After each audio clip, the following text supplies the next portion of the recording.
I was aware the moment Oliver flung my travel document into the waste receptacle that my marriage was irrevocably finished.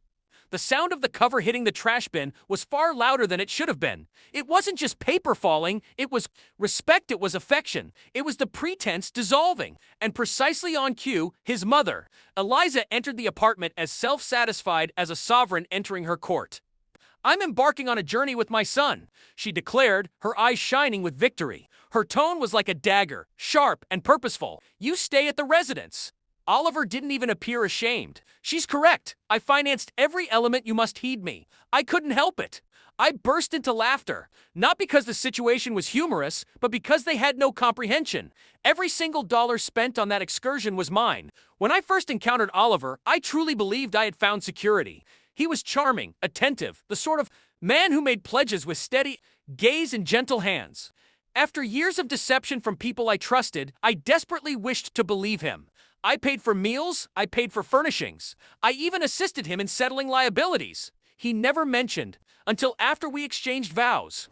I rationalized it as a partnership, an investment in our future. His mother Eliza never cared for me. She described me as excessively as if a woman who generates her own income is a menace to the established order. She would scoff at my profession, deride my decisions, treat me like a stranger in my existence. I foolishly attempted to ingratiate myself, but individuals like her don't seek collaborators, they seek subordinates. The pattern was simple to discern. Whenever she visited, he became increasingly unkind. Her opinions became his convictions. Her scorn became his commands. Then one evening, I discovered the electronic messages her mentoring him. Sever her financial access, dominate her, she will comprehend. Submission, and his responses, "Worry not, mother, once I gain entry to her accounts, she will be powerless." That was the instant my resolve crumbled. Not from the treachery, but from the sheer foolishness. They imagined I hadn't observed this maneuver previously. I did not confront him. I did not yell. I did not leave. I waited. Patience is more potent than fury. Fury makes one careless. Patience makes one deadly. I began reallocating accounts, shifting savings, terminating credit cards quietly, cleanly. He remained oblivious to, engrossed by his mother's commendation and the illusion of authority. I allowed him to persist in the belief he was commanding the situation. I fueled his conceit, nourished it with my silence. He thought he was succeeding. He was constructing his own snare. When he suggested the exotic vacation, I pretended to be hesitant. I pretended to be appreciative when he claimed to have covered the expenses. In reality, every booking, every ticket, every extravagance was charged to the account. I solely managed. The statements were rooted only to me. His name appeared on nothing. I even enhanced their travel arrangements, adding additional outings, costly seats, exclusive amenities. The more they thought they were defrauding me, the sweeter the downfall would taste. And the passport, I had secured a new one weeks prior. He imagined he had confined me to the house. He had essentially trapped himself. So when my passport struck the refuse and his mother smirked, I chuckled because, in fewer than 12 hours at the departure terminal, the reality would strike harder than any physical blow. Visualize the scene. Him at the check-in counter strutting proudly, the attendant scanning the documents, and then the rejection.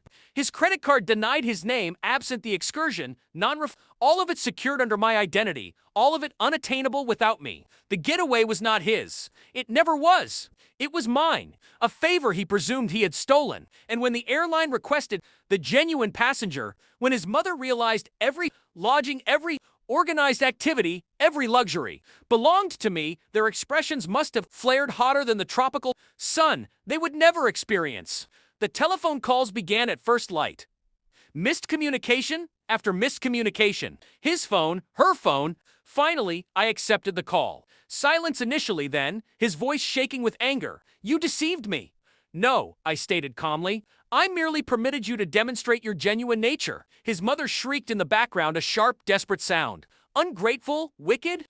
I smiled into the receiver. "Enjoy your return journey." And I disconnected. I spent that week precisely as I had planned. Not confined indoors as they desired, but unrestricted. Travel document in hand, exquisite beverage on my table, solitary, but not forlorn. I wasn't mourning a lost celebratory trip. I was commemorating a liberation. They thought betrayal would restrict me. Instead, it revealed the limitations they had placed upon themselves. He desired obedience.